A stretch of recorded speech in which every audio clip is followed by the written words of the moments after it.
story. When I was in graduation and masters, Economic Times was part of my life.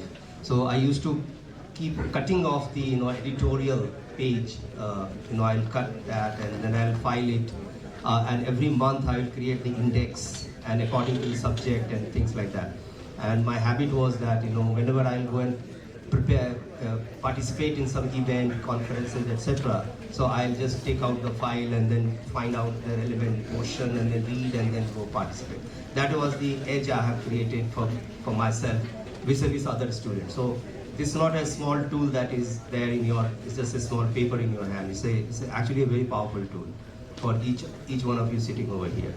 So for my take, I'll start with the Economic Times only. The headline is, "Picture abhi baki hai mere dost." Right? So this is just a vote on account. That's the headline of the Economic Times. So it says, "Picture abhi baki hai." So it's just a foundation that has been made. The interesting point about this budget is that we may call it interim budget, but there is nothing interim about this budget. So everything is very systematic. It's a kind of change and continuity, the budget for change and continuity. That's many experts have actually pointed out. So I'll just find out. I have just picked up 5 terms from this budget, five different terms, and I'll focus on each terms, separately. So first term I'm picking up from the budget is called inclusivity. You will see that it has been mentioned in the budget. So when we talk about inclusivity, it is a kind of deliberate departure. The budget says that it's a deliberate departure from what?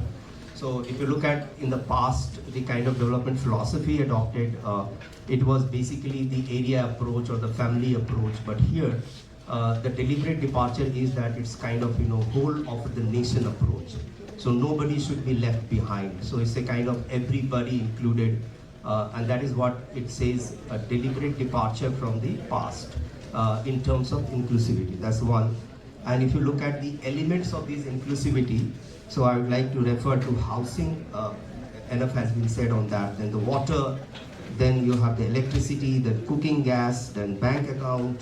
I don't have to give numbers for that. And digital payment system that has been created. So these are the aspects and the elements of this inclusivity. But what I'm going to focus in terms of inclusivity is very unique, and all of you should listen to this very carefully. One data I'm going to give to you is that in higher education, in the last 10 years, there has been women enrollment that has increased by 28%. And out of that, the STEM courses enrollment of women has increased by 43% out of this. And this is one of the best things that has happened to India, in my opinion. I may be wrong, you can contest it, but this has its own impact on the women participation in the labor force. So if you start looking at how women now is participating in the labor force, and why I'm saying this, that if the women joins a job and earns of their own, that has a very empowering impact on the economy, right? So 100 rupees earned by the man and 100 rupees earned by the women are not the same in terms of its impact on household education, household health, inter-household disparity. So when women earns, it actually has very cascading effect on these kind of parameters. And when we look at the women participation in labor force, is almost like 37% in India in 2023, and which was in 2017 is 23%. So it's a very big jump that has happened in this particular period. But if you compare it with the rest of the world, we are still lagging far behind. So if you look at the average rate of women participation all over the globe, it's about 51%. That's the 2022 data. And Sri Lanka with 33%, Brazil with 54%. These are the comparable countries with India. Japan 54%, USA 56%, China 60%. So one of the comparison that we make with China, the difference in China and India is this, that there the women labor force participation is much higher than India. It's almost like double, if not exactly double. So now we are competing in that. So if there is no women force participation and women constitute 50% of the population of the country, almost like 50%, then what will happen to the demographic dividend, what will happen to the GDP, what will happen to health, what will happen to education? Nothing can be. So this is inclusivity, which is actually very profound. This is, I found that this is one very interesting dimension of the government, that is the government is actually bringing this aspect into the budget, which no previous government has actually thought about. That it should be previously it should be it used to be the part of the planning processes and all, but not the budget processes. But this is something, gender budgeting and things like that is one. Second term I would like to pick up from the budget is called caste. Now we are well familiar with the caste system in India, but it is redefined in the budget by the government itself. So they are saying that the redefinition of the caste is that India doesn't have many castes, it has only 4 castes that we need to be caring about. The first caste is the poor, another caste is women, third caste is youth, and the fourth caste is farmer. And look at how the government has done in all these 4. And these 4 are not just because they are marginalized, they are discriminated, or they are not looked at in terms of development, so that we should give them something minimum to survive. So government is not talking about that. Government is also talking about their aspirations. They're talking about their needs, of course. That's the first thing to be met. So need, and then the government is talking about its aspirations. And then the government is also talking about their well-being. So this is a new philosophy, in my opinion, that when the government is talking about providing needs, meeting needs, aspirations, and the well-being of the marginalized class in the country. And I look at the data, almost like 25 crore people have been lifted above the what is called the multi-dimensional poverty. So even the poverty definition has been redefined over a period of time. It's not a new concept. It has history long back. But yes, I mean, this government is actually talking about that. It's not just about the calorie defined poverty, but it's multi-dimensional poverty that they're talking about. Direct benefit transfer is one tool that has benefited 34 lakh crore people, and it has resulted into the saving of about 2.7 lakh crore. The credit assistance to 78 lakh street vendors, that's the part of dealing with the caste. And 2.3 lakh street vendors have got the credit third time. That's what has been reported in the budget. So vulnerable tribal groups, these are some of the aspects of dealing with the caste, which is very good, because if the grassroots economy is not good, if the upliftment doesn't happen at the grassroots, the macro growth is not going to, is always going to be posed with threats and challenges. Because in economics, there is a very strong philosophy which says that poverty anywhere is a threat to prosperity everywhere.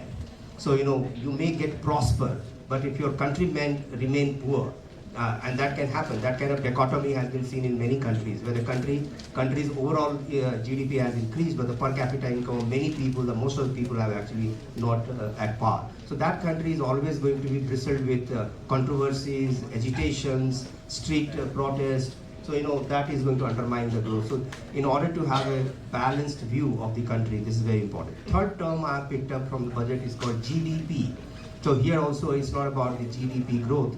Is about the redefining the term GDP in terms of governance, development, and performance. So that's so good to see that the government starts thinking on. So I was thinking that it's only the government of UAE kind of government, which is actually running on a corporate kind of principles. They talk about governance and development and performance. Not a country like ours where it is basically a mass popular government in the center. But it's good to see that we have adopted this kind of for macroeconomic stability. Here I would like to quote average real income data, which has actually increased by 50% in the country in the last 10 years, and which is a big change in average per capita income. It's not about just 4 trillion economy that we have, but it's also about how much every citizen is getting in their pocket. So that's also has increased quite a lot.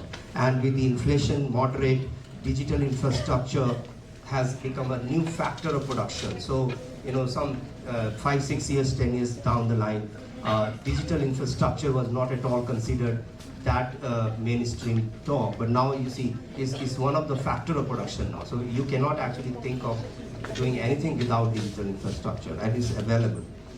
There is a new way, a new form of geopolitics has come up. There is something called the friend shoring, which I like the term friend shoring mentioned in the budget. The friend shoring is about friends are friends. So whatever be the geopolitical difficulty, but we'll keep on buying and selling to the friends. So that's very important change that has happened, and the vision, of course, for a developed country. The fourth term I would like to pick up from the budget is called innovation, which is the foundation of development.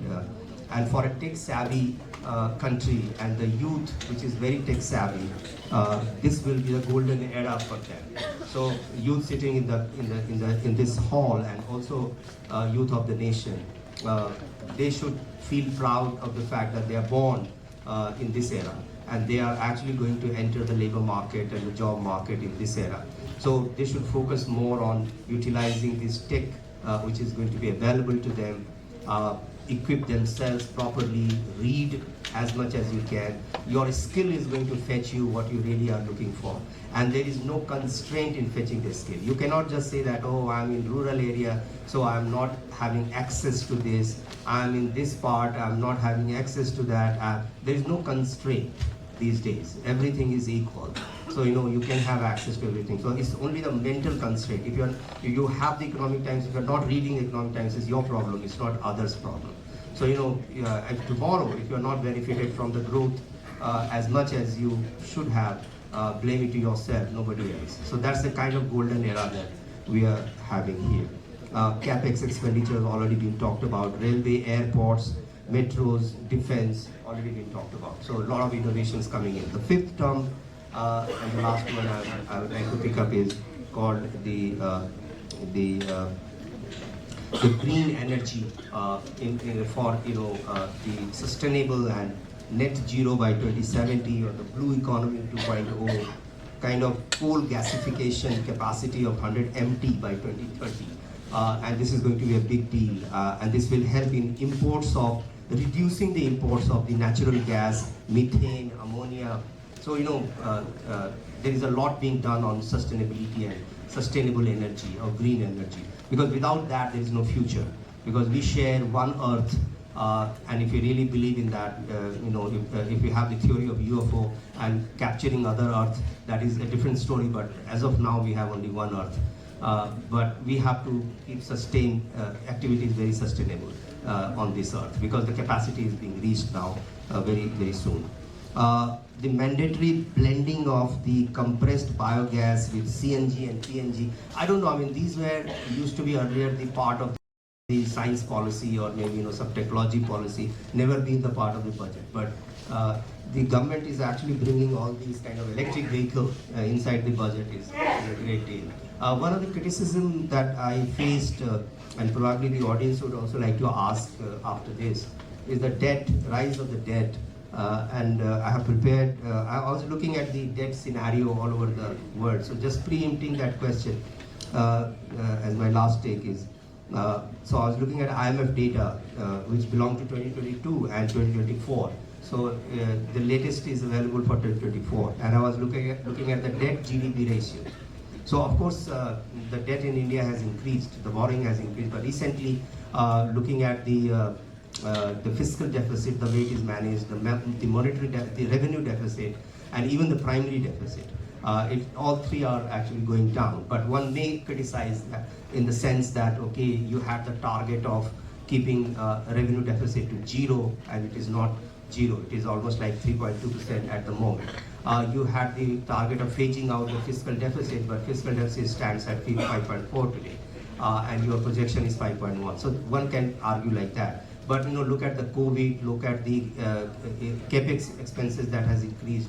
It was very genuine way the government has actually started spending. There is a difference in the private expenditure and the government expenditure. The government doesn't expend by taking loan from outside. It's a bad government, in my opinion. Excessive loan is of course going to have its own story, but government is supposed to borrow and invest because it's a development call. The private investment, private expenditure is that if you borrow and spend, that's a bad one.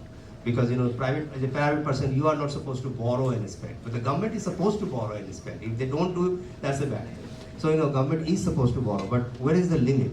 So I was looking at the 10 top borrowers in the world, and the IMF data says that Japan is number one, and it will surprise you. This data will surprise you. So Japan is number one. See, debt GDP ratio in 2024 is 264. And Singapore is 168%. These are the percent. So GDP percentage, debt GDP ratio percentage. Singapore 168 is at the 3rd position. Italy 142 is the 8th position.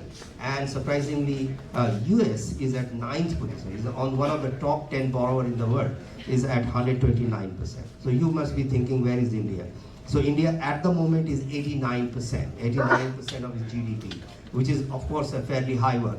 But in 2022 it was 55%. So that's the criticism that people bringing, that your debt GDP has increased. But in my opinion, is fine. We have economists here can give more opinion on this. But in my opinion, as long as it is less than 100 is quite good. And as long as you are not in the 10 top borrower of the world is fine. As long as your GDP, as long as your fiscal deficit is sliding down, is absolutely okay. So we are here and picture abhi baki hai. We are waiting for the new budget.